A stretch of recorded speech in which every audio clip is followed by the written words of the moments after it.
এই সমাজে আমি একটাই খারাপ ছেলে আছে আমার মতন, এবং এই ভিডিওটা আমি একাই করেছি, আর কেউ করেনি। সত্যিটা বলতে গেলে আমার দুটো বন্ধু আছে, সে বন্ধু দুটো বললো যে তোমার মতন ভাই অনেক কাজ করেছে, কিন্তু তারা ভাইরাল নেই, সেই জন্য তোমার ভিডিওটা কেউ পোস্ট করছে না এবং তাদেরকে নিয়ে ট্রোল করছে না। আর বাচ্চারা খারাপ হয়েছে বলতে গেলে, ভিডিওটা যদি আপনারা বেশি বেশি যদি শেয়ার না করতেন, তাহলে ভিডিওটা বাচ্চারা কখনোই দেখতে পেতো না। আপনারা ভিডিওটা পোস্ট করছেন এবং আপনারা ভিডিওটা শেয়ার করছেন। বক্তব্য বলতে এই ভিডিওটা একান্ত আমার পার্সোনাল ভিডিও ছিল। আমার ফোন থেকে আমাদের খুব কাছেরই বন্ধু রুবেল নামে একটা ছেলে সেই ভিডিওটা চুরি করে নিয়েছে, নিয়ে দীর্ঘদিন আমাদের ব্ল্যাকমেল করেছে। ব্ল্যাকমেলের আমরা যখন শিকার হইনি, তো এখন আমরা দুজন অন্য জায়গায় কাজ করতে যখন চলে এসেছি তখন ওই ভিডিওটা পোস্ট করে দিয়েছে। তো আমরা ভাবতেও পারিনি ভিডিওটা সে পোস্ট করবে। আর পোস্ট করার কারণে আমার পাড়া বা আমার এলাকা, আমি যেখানে পড়াশোনা করি কোথাও আমি মুখ দেখাতে পারছি না। আমাদের পাড়া থেকে আমাকে বলেছে যে এই মেয়ে যেন ঘরে না ঢোকে। তো আমার মুখ দেখানোর মতো কোনো জায়গা নেই।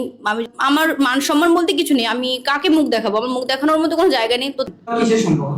শুভকের সঙ্গে আমি রিলেশনশিপে আছি। কতদিন থেকে আছো? 1.5 বছর। ভিডিওটা কত নায়িকার ভিডিও? 1.5 বছর, মেবি 12-13 মাস। ওই মাসের মধ্যে? হ্যাঁ, ওর মধ্যে।